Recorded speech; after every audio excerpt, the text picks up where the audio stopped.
नितीन गडकरी सिंधुदुर्गमध्ये आले आणि सिंधुदुर्गवासियांना टोलची भेट देऊन गेले.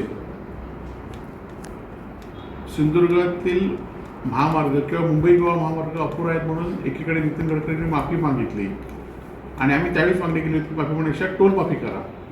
परंतु त्यांच्या या भेटीनंतर टोल कोणी सत्ताधाऱ्यांनी घ्यायचा या संदर्भात चर्चा झाली असेल आणि आता उद्या शेवटची तारीख आहे की टोल जो गेले 2.5 वर्ष टोल थांबला होता आणि तो एका कारणासाठी आम्ही आंदोलन करून थांबवला होता की पूर्णपणे मुंबई गोवा महामार्ग पूर्ण झाल्यावरच टोल वसुली सुरू करावं. आज मुंबई गोवा महामार्ग अनेक ठिकाणी अपुऱ्या अवस्थेत आहे आणि हा रस्ता जोपर्यंत पूर्ण होत नाही तोपर्यंत टोल माफी घेऊ नये, टोल माफी द्यावी किंवा टोल सुरू करू नये ही आमची मागणी त्यावेळी होती आणि उद्याही ती मागणी आमची राहील. माझं सिंधुदुर्गवासियांना आव्हान आहे की या टोल माफी आंदोलनात गेल्यावेळी सिंधुदुर्ग जिल्हा व्यापारी संघाने सुद्धा पुढाकार घेतला होता. आता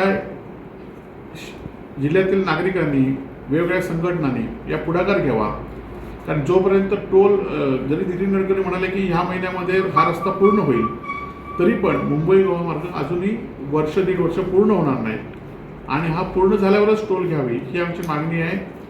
खरं तर टोल माफीची मागणी केल्यानंतर काही सत्ताधाऱ्यांनी माझ्यावर आरोप केले होते की यांना टोल माफी कधी अशी दिली जाते का, परंतु असा 12 वर्ष रस्ता कुठला रखडला जातो का हा पण एक विषय आहे. परंतु रस्ता जोपर्यंत मुंबई गोवा पूर्ण होत नाही तोपर्यंत टोल स्वीकारू नये आणि टोल स्वीकारण्यास शिवसेना उद्धव बाळासाहेब ठाकरे हे आंदोलन करेलच.